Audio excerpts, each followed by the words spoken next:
I think we'll get started. All right, welcome to the July 8th regular meeting of Town of Neepawa. First order of business is we've all received our regular meeting agenda, and so be it resolved that we hereby approve the regular meeting agenda for July 8th, 2025, moved by Councillor Kostenchuk, seconded by Councillor Nadeau. All in favor? Opposed? Carried.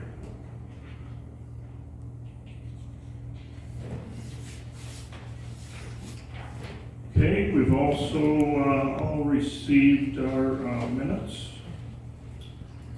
Be it resolved that we hereby approve the minutes of the regular meeting held June 17th, 2025 as circulated. Moved by Councillor Gerard, seconded by Councillor Sisley. Any questions on the minutes? If not, all in favor? Opposed? Carried.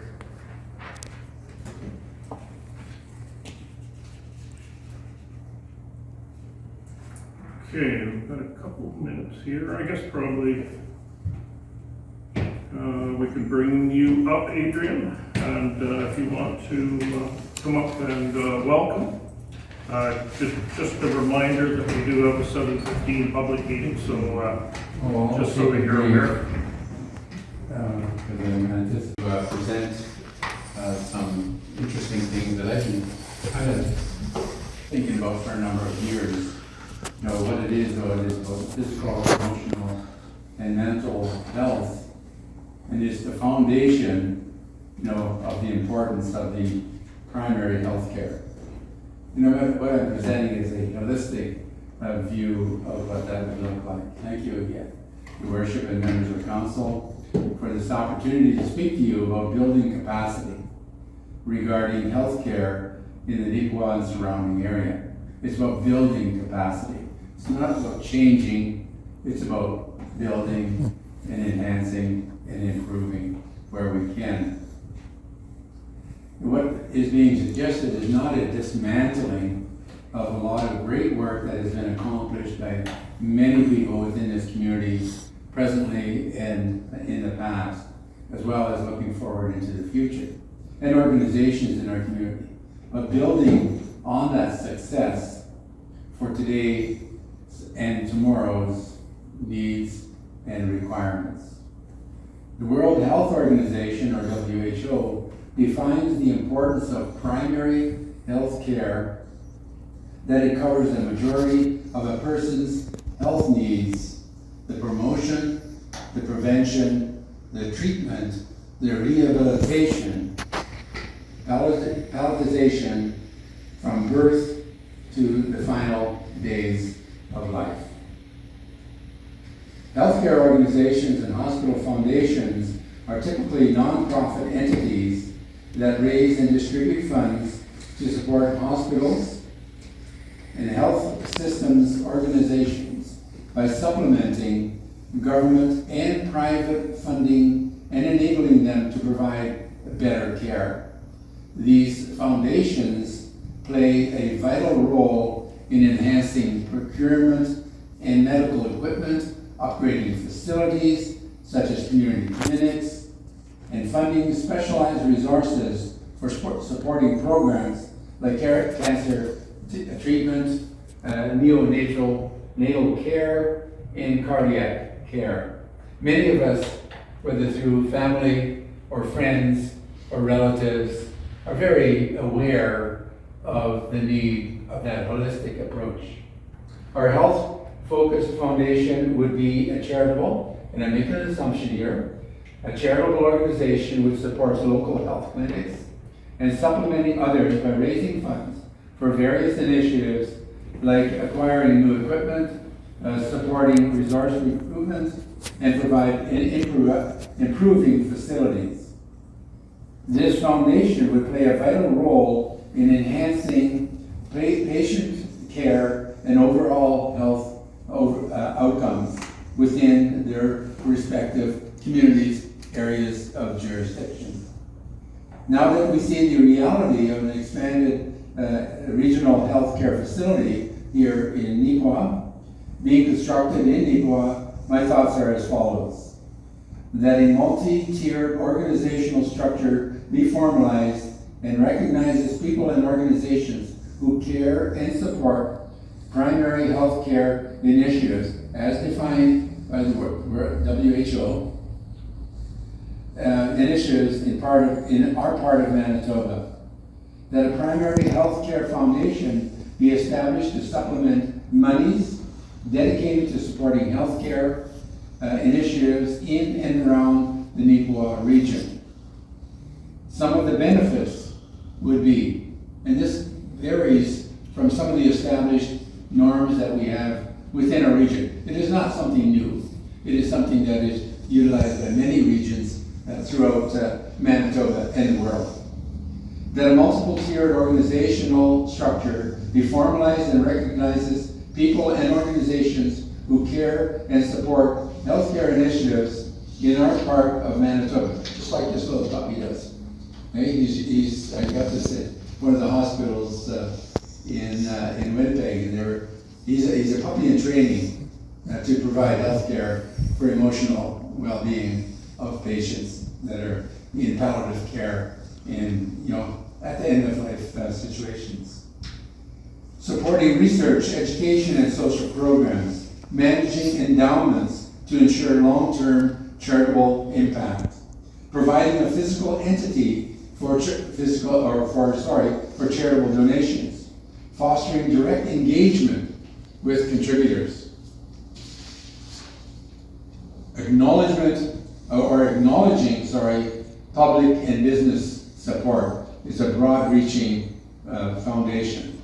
Building on many of the elements of the WHO's work on primary health care, I would respectfully submit this proposal to the town of Neepawa, not only the town of Neepawa, but also our surrounding region. Because we are a sub-region, within Manitoba, and it's widely recognized that Neepawa is a growth area. And part of that growth area, and I expand a little bit, Your Worship, if I might, is that it's recognized as a leader within our region. To set a framework that allows participation, non-political participation of people who care about healthcare within this particular region. Thank you, Your Worship. Yeah. So currently, I've got my previous experiences working with the People Plains Community Foundation, obviously working here at the council level. I also sat on the clinic committees, so there's already a fairly multi-tiered approach there. So currently, we have the Sayward Estates, which is set up and managed through the Beautiful Plains Community Foundation. Except that there are rural partners here that do go vote to support the requirements of the actual healthcare facilities that put forward equipment needs. So, because one of the things that we know operating within the Manitoba healthcare system is that we have very little ability to direct what kind of investments they will make. Prime example would be like a CT scanner and things like that. Ultimately, that falls at their management level and what they will allow to go into their facilities. So this foundation that you're seeing, is this something that you would see outside of what we already have, I guess? Or is it like creating a new entity as to like who manages those funds? Because I see that we have, people with the clinic committees, let's say, would be so if we take a look at the health clinic here, and then we have people come in and sit in with the personal care home and in with the hospital. Is this something beyond this that you see that has to happen, Adrian, or? Through the chair, if I might, Councilor Gerard, it would not be replacing any of that infrastructure that is currently there.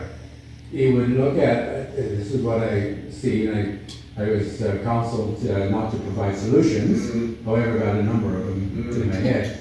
But it would be enhancing and supplementing the existing infrastructure that is already there. So it goes beyond. So if there's a special project that has been identified, that by some of the other organizations that are there, the Healthcare Foundation would embrace that and supplement it based on the policies and procedures that would be established. So it's not to replace any of the infrastructure that's what I envision, is any of the infrastructure that is in place.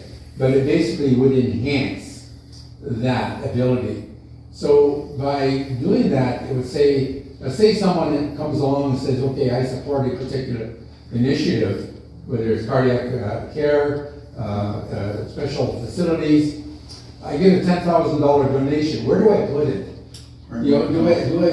Do I put it at the community foundation where it has a different set of rules, a different set of criteria for disbursement of funds, or do I set it to a focused entity that says it's looking after this, and it fits? You set up a policy and procedural framework that enhances those entities that are focused on that holistic approach.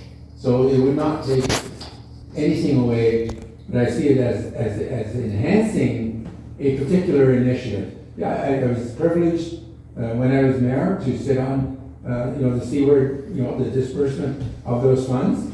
So what if we had another 10,000? What if we had another 50,000 in order to provide equipment, bedding, or prenatal care? Wouldn't that be great?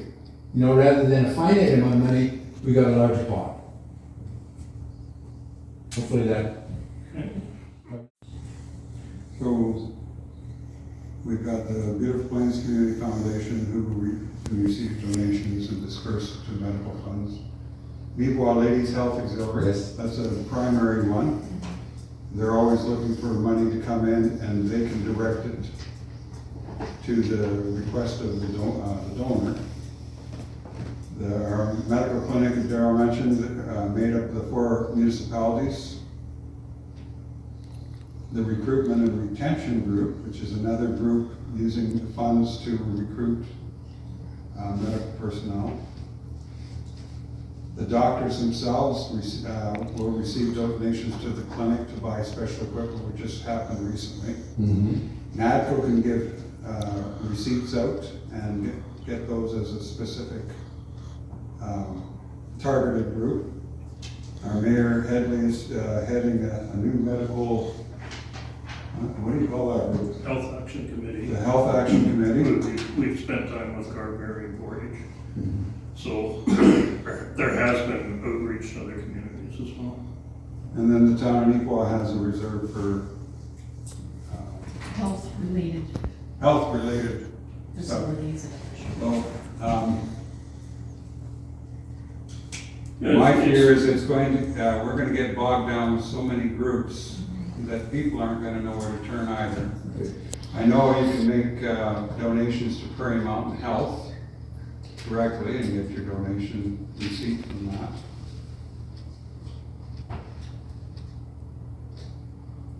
And you've got a set of terms of reference and all that on paper and all ready just to hand in and have a look at. No, I don't. It's here, Councilor Barrett. I recognize the myriad of organizations, and that's part of the problem, part of the issue, in a sense. Just a reminder, we have 2 minutes. Yeah, I've never known to. Well, on that point, time before we limited. go past that point, when this wonderful group was being looked at, we thought about combining all these other groups, but they're so target specific Right. that it wouldn't work. Yeah. They have to deal with what they deal with. So each group is leaving the other groups alone, but still working in harmony. So if I might address that, Your Worship, is, yeah, and that is wonderful work that these groups do. The foundation would be focused on larger projects, larger initiatives that look after the primary health care of our region. You know, so when you take a look at some of the larger hospitals, they have initiatives, the Brandon, you know, $2 million to their expansion, $5 million to focus. I mean, we're not talking, you know, $1,000 here, $2,000 there. People wanted to donate to those things are totally not excluded. But what is seen here as looking at that bigger picture of looking at the ability for those that want to focus their donations, whether it's corporate, whether it's individuals, towards specific projects and specific needs, not a general distribution of a $10,000, well, we'll give $100 here, $1,000 there, based on other criteria, not denying that any of those organizations are not worthy. But what is being suggested here is a focused approach that would see a larger impact on healthcare within our region. Because being a non-political, non-biased, having a set of parameters that people can understand very carefully, you know, very well thought out, that focuses, whether it's endowments over a long period of time, whether it's once in a lifetime giving, or over a particular project that is dear to a person's heart because of certain elements. You know, so being a non-political entity which has a focused and targeted thing, not a broad-based approach, but specifically to those identified needs of our region. Yeah, no, we certainly understand where you're coming from, Adrian. It's nice to see you're very passionate about it, very passionate about healthcare within the community and that. Certainly, you know, we'll discuss things later, but at this point, we certainly appreciate you coming out and presenting that. And I was ready to give a check. We can, the town of Neepawa can issue a tax receipt, so that goes out to there, for people who do wanna make contributions towards. And I'm sure you know that. They don't trust the distribution of those funds, but Okay. there's no guidelines. Yeah, no, There's no guidelines that says how that is distributed. yeah, no, appreciate your comments. I love the political system, but I know how it works. All right, thank you very much. Okay, we're going to move on to our public hearing.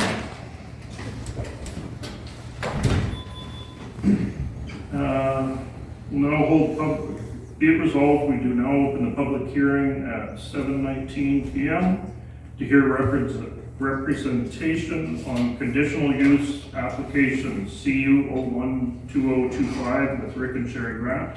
Moved by Deputy Mayor Parrott, seconded by Councillor Gerard. All in favor? Opposed? Carried. This, so our office received application for conditional use being CU 001-2025-N, and it's the owner of the property is Rick and Sherry Grant being the applicant. The proposal is to allow for an attached secondary suite within the residential single zone, and it is affecting lots 7 to 10, block 170, plan 256, being 369 Brock Street. And the reason of support is the applicant wishes to renovate the existing dwelling. Part of the renovation includes reconstruction of the attached garage to include a secondary suite on the second story of the garage. So yeah, it's a bit of information. So the property is zoned RS, residential single. In that zone, secondary suites, either attached or detached, are conditional use, meaning public hearing approval by council. And so we've circulated this public hearing notice for 14 days to the surrounding property owners. It's also posted on site. And well, actually we received one letter not an opposition letter, but just a letter of concern for a few items, which I told the applicant I would read out. So this letter was provided by Daryl and Belinda Critchlow at 366 Brock Street. And so this is Dear Jeff, further to our meeting and review of the proposed changes to the property located at 369 Brock Street. We would like to express the following concerns for consideration. One, with the addition of rental property, parking may present a challenge as there's no direct access for this property to the boulevards for this purpose. Therefore, the potential exists for overflow parking to spill out on the roadway, boulevard, and either congest the north-south of this roadway. Two, given limited space leading into or found within 369 Brock Street property, vehicles may be included to utilize the driveways on our property for that or the neighbor located to the west of 369 Brock Street as a turnaround point. Three, allowing the secondary suite to become a rental property may lead to future variance requests for the main residence to become a rental property. In the event this application is approved, we would appreciate a written response from the town of Neepawa outlining the process that will be followed should any of the points found above come to fruition. Thank you for allowing us the opportunity to express our concerns, Daryl and Belinda Critchlow. So just a little bit of information about the application, unless Sherry wants to speak. Like, I mean, so the zoning bylaw has specific criteria which we weigh these applications to, and also the building code does as well. This application has met the requirements in the zoning bylaw for physical size. There's been ample parking provided. One of the criteria is that the entrance shall not be visible to the front street. In this instance, the access is right over here, so an individual would have to park in the driveway, walk around and enter the back. The front of the house will look like any other single dwelling in the area. And then there's just secondary suites. Yes, so it speaks of no subdivision, so in the future, this can never be subdivided off of the property. It can't have its own title. It always has to be part of it. The secondary suites have to be owner occupied, meaning a person can't own the property and rent both parts of it, and you physically have to live in the primary dwelling and rent out the secondary suite. So as of now, this has met the needed criteria, and the building code items will be addressed at permit stage once I understand it. So, other than that, we received no other communication in our office. Okay, Councilor Jarrett. Other than just strictly the zoning, what's being proposed, there's no other variations required as of drawings there, so it's. No, setbacks, yeah, setbacks.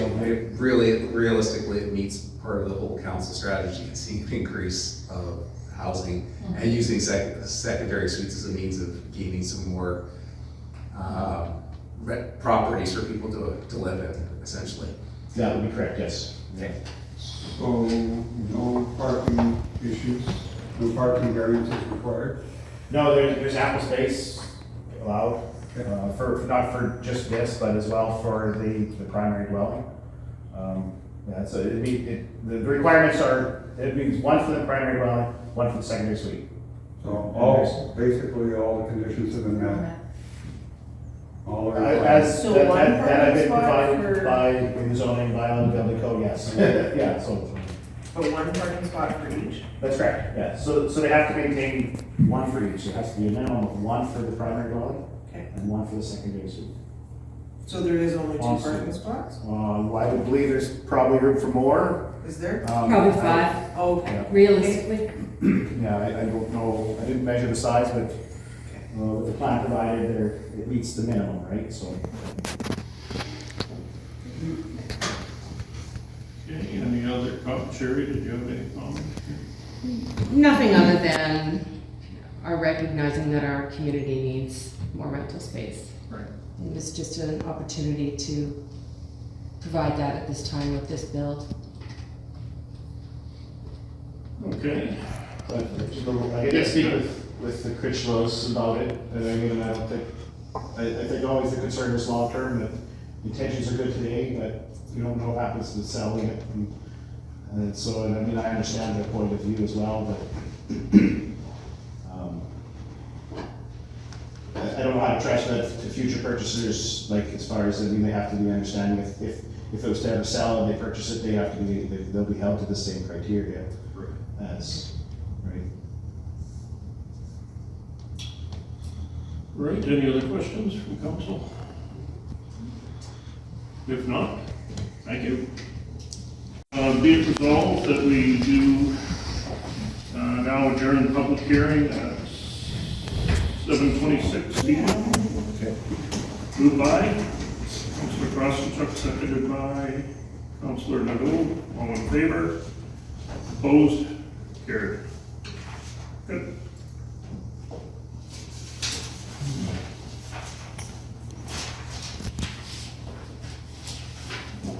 Okay, council reports.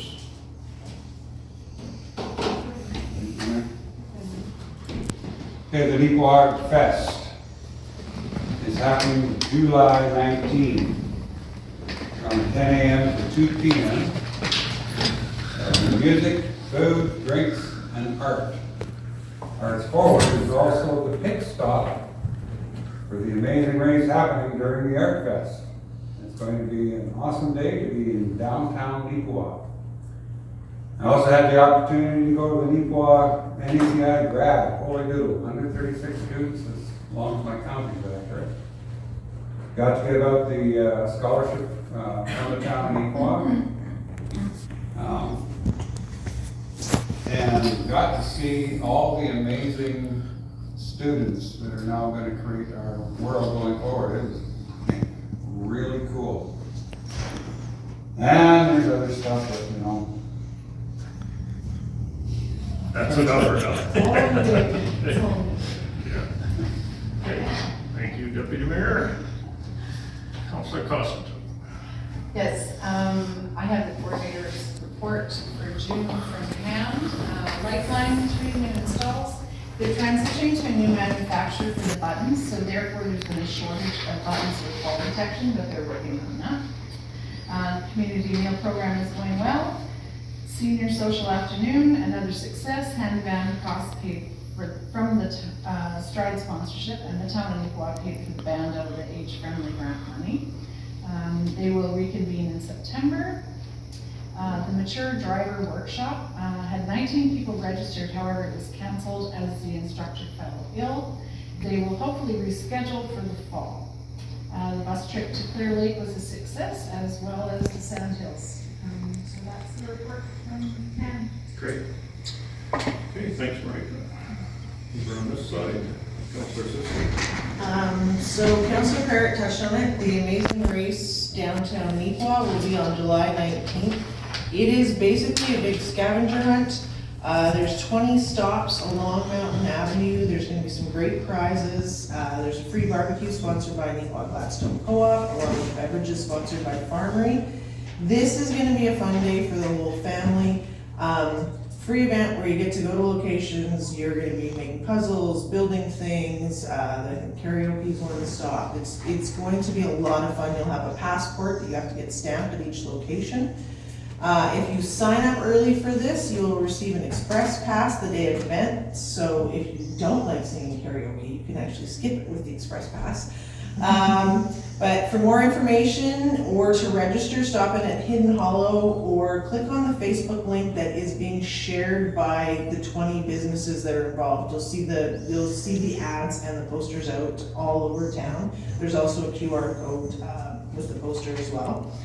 And we just had a Recreation Economic Development meeting yesterday, and one of the big things coming up is the Children's Business Fair. The registration is open for the Children's Business Fair.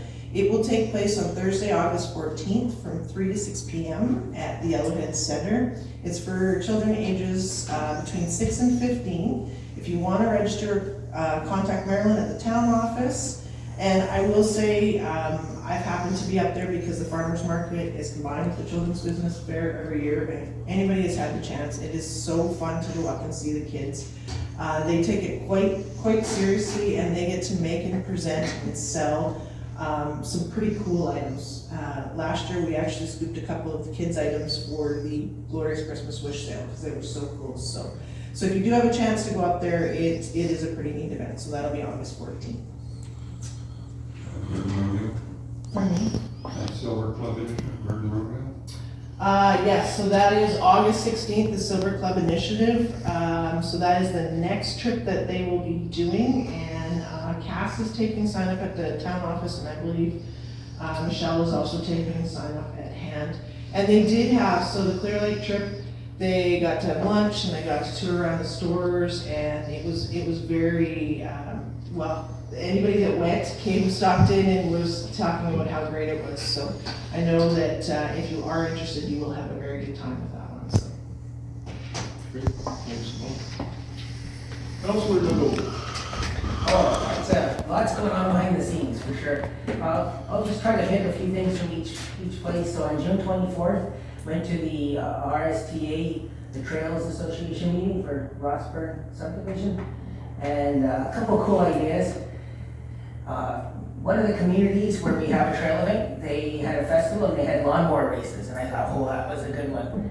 You know, I've seen that in a few places, and it's always fun to watch. And we got our biannual maintenance report, and one thing I found out about was there was a big washout on our trail in Rosedale. So right, if you're taking our trail heading west, you watch out for that washout. They're doing a DFA claim. It's gonna cost $500,000 to fix it.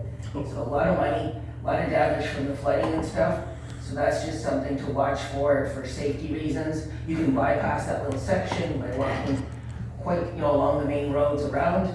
But just if you are taking a walk or a bike ride that far, you kind of want to keep an eye open for that. That was the main thing with the trail group there.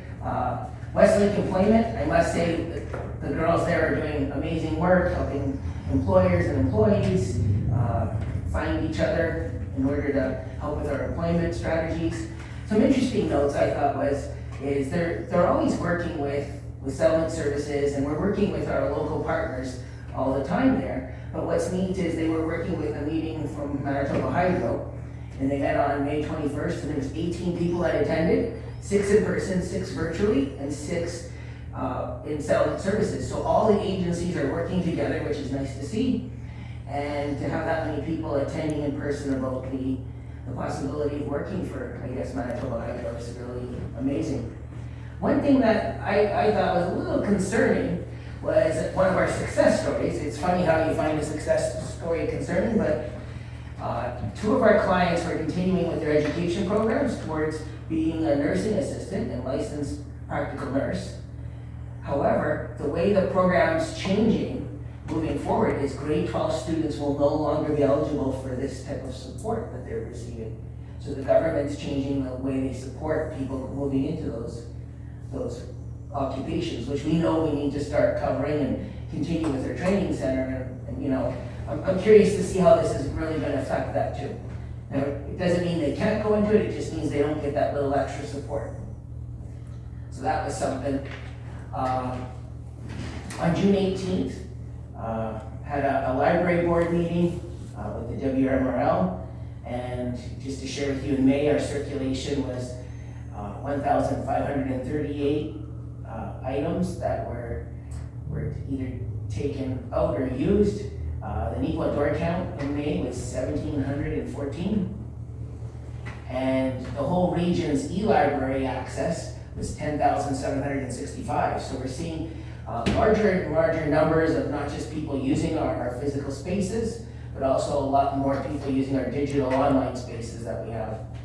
A big thing that the library is doing is they're continuing with the AI training. And the AI training is just, we're seeing it take over the world right now, AI. No matter where you are, it's affecting you. So we're trying to train our staff so they can better help patrons, but also help patrons use AI in a more proactive way because it's there to help. So there's some of the activities. We also had a Justice Committee meeting on June 19th, and we were successful to receive a Beautiful Plains Community Foundation grant to help support the committee. One thing to note was we seen one of our NACI student reps leave us, but we have a new one that just joined. So that was really nice to see that we're getting communities with a Justice Committee that represents not only the different regions, but different age groups, as well as different ethnic backgrounds, which is really nice and supportive. Steve, that's everything. Great. Okay. Thanks, Jason. All right. That was everybody. Thank you, Randy. So quick update. Most of you may have noticed that we had Mill Street kind of closed on Mount for some digging, so that project wrapped up today. We've got quite the extension completed from behind Red Apple all the way up to the intersection of First and Mill. So hopefully we'll be able to capture off a lot of that more, stop it from going to Mountain Avenue. This is in preparation of Zenith paving that project. So they should be in town anytime right now. We're forecasting to be actually this week into next week, so we'll be starting a number of projects, so we'll see them here around town. Mill Street sidewalk, that's all formed up, or a portion of it, so that's scheduled to be started some pouring tomorrow. The Hamilton Street project is scheduled to start next week. Surveyors have been in town this week already working on the project, but physical work I think is slated for next week. Same thing for Isabel Street, it's supposed to start seeing some action along with our patching crew will be showing up. So a whole bunch of patching and paving this month. Good news is our back truck is back from Edmonton, so staff went up, picked it up, brought it back. So now we can breathe easy and understand we have a machine back to take care of those sewer plugs. Street sweeper, we've had a few calls come in, it's still out, or if their street was missed, we just had a staff off in to help with some projects, and they'll be going back on it to continue on some street sweeping. Yeah, good, yeah, there has been no actions on that. And then I think street line painting's all wrapped up too, so there's maybe the Australia here and there, if they have to get out, they'll try to do a couple of months now, but. Right. Those two that took a market there in Burlington.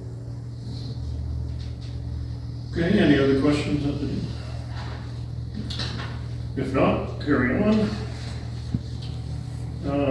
Correspondence I hear, seek volume or nothing.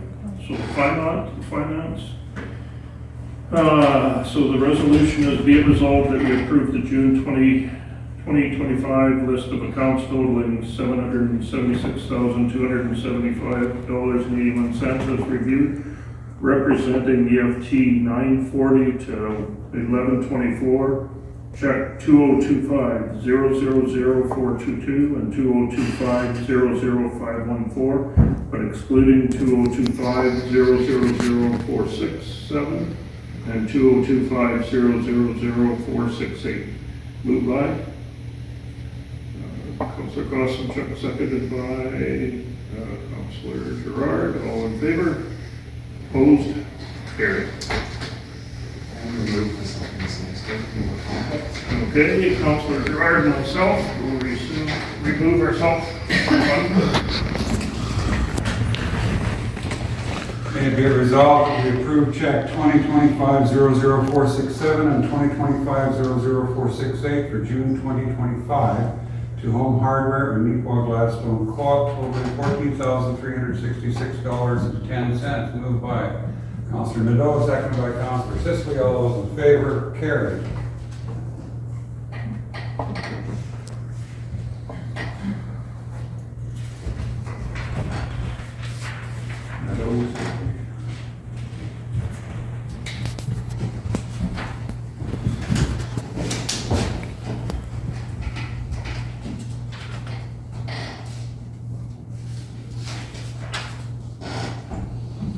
Colleen, mobile home licensing fees. So this is just an administrative thing. After the passing of the tax levy for the current year, we actually proceed under bylaw 3032 to set the license fee rates for mobile homes applicable though into the next fiscal or calendar year. And this is based on the fact that they are rent get charged over there and we have to get notice under the tenancies regulations. So we're proposing, based on using current rates next year, there will be a 1.42% increase on mobile home license fees. Any questions?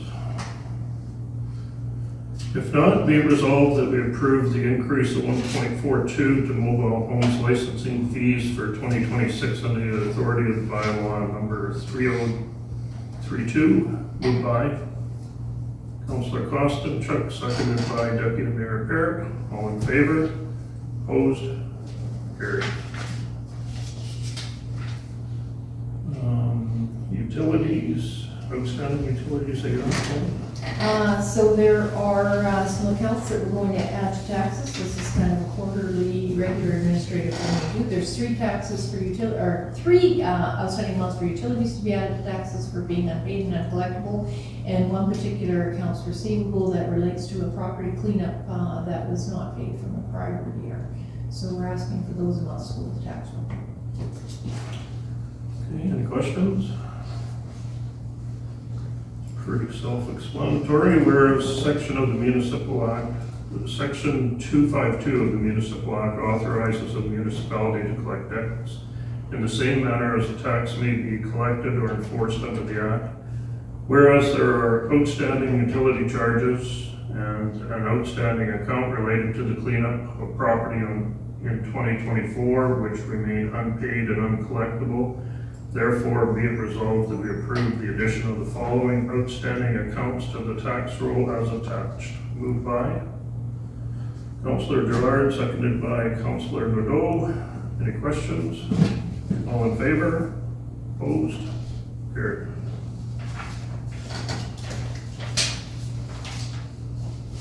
Okay, so now we're into new business. And our first order of business will be the conditional use application of Rick and Sherry grant that we just went through and discussed. Resolution reads, be it resolved that we approve the conditional use application CU 012025 of Rick and Sherry grant respecting lots 7 to 10, block 170, plan 256 at 369 Broad Street to allow for the renovation of existing dwelling and construction of the attached garage to include the secondary suite on the second story of the garage within the residential single unit zone, subject to a development agreement. Moved by? I'm gonna remove myself. Okay, Councillor, or Deputy Mayor Parrott is removing himself. Okay, moved by Councillor Kostenchuk, seconded by Councillor Nadeau. Any questions? All in favor? Opposed? Carried.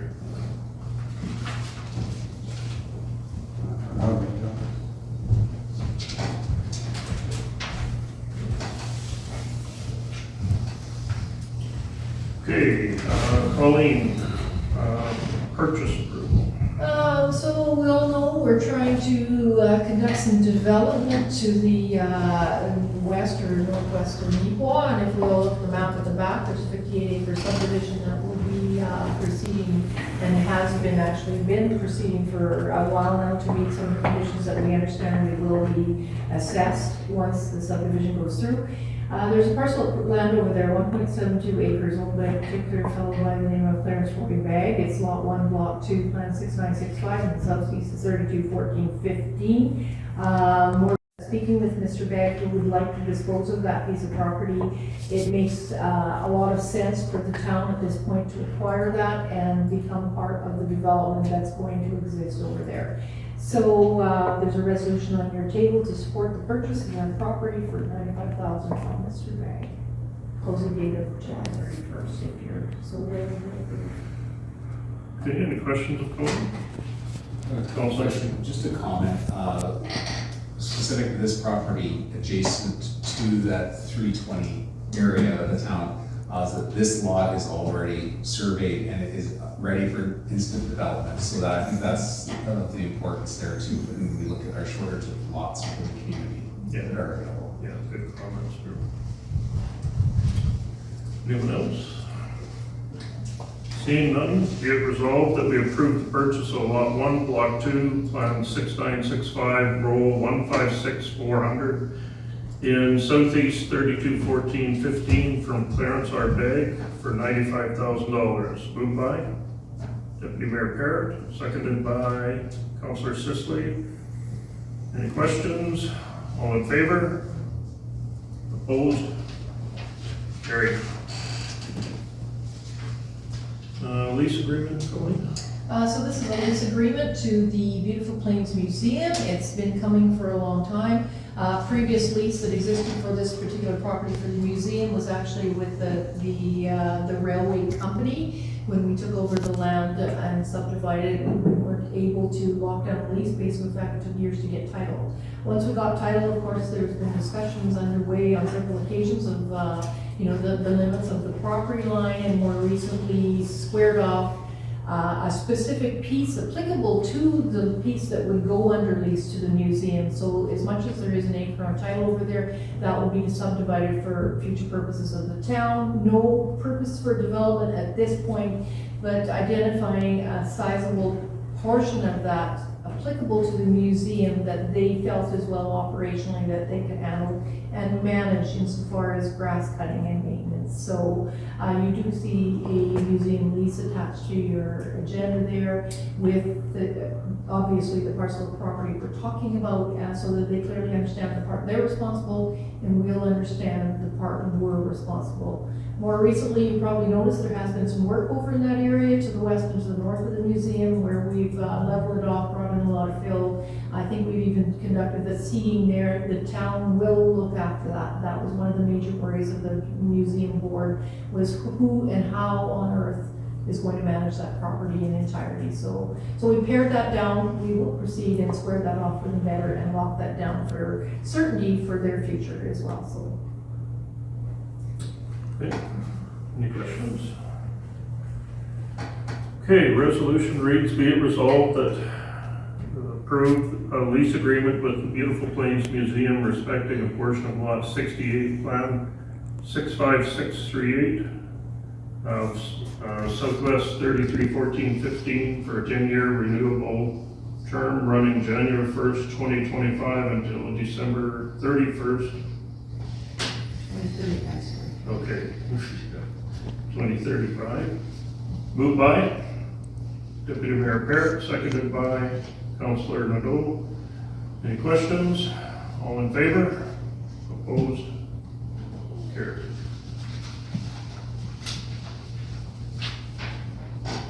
Rolling barrage is back again this year. So for our 5th year, the rolling barrage will be back in Neepawa. This year they will arrive on Saturday, August 9th. This is an annual fundraiser in support of veterans, active duty military, and first responders with PTSD. When they arrive in town, there will be a public event starting at 6 p.m. for everyone to come talk to them, make donations, view the bikes, etc. Local first responders have been invited to attend, and council also was invited to attend this important initiative, and the Legion is providing dinner that day for them. So in order to accommodate community interest in the rolling barrage, a street closure is requested for Brown Avenue from Hamilton Street to Davidson Street from 5:30 to 8:30 on August 9th. Okay, any questions? Be it resolved that we approve the closure of the portion of Brown Avenue from Hamilton Street to Davidson Street on August 9th, 2024 from 5:30 to 8:30 to enable the hosting of the rolling barrage. Moved by Councillor Sisley, seconded by Councillor Costanchuk. All in favor? Opposed? Carried. Is the appointment to the Neepawa Library Board? So this one's fairly simple. I think Councilor Nadeau can speak to the fact they've been looking for a member for the local library board for a while now, and they actually had, as they reached out, somebody volunteered by the name of Charmaine Wickett. So unless you have something to add. Yes, as I mentioned at the last meeting, just kind of giving you guys a primer. She's got 6 years library board experience already in the community she lived in before.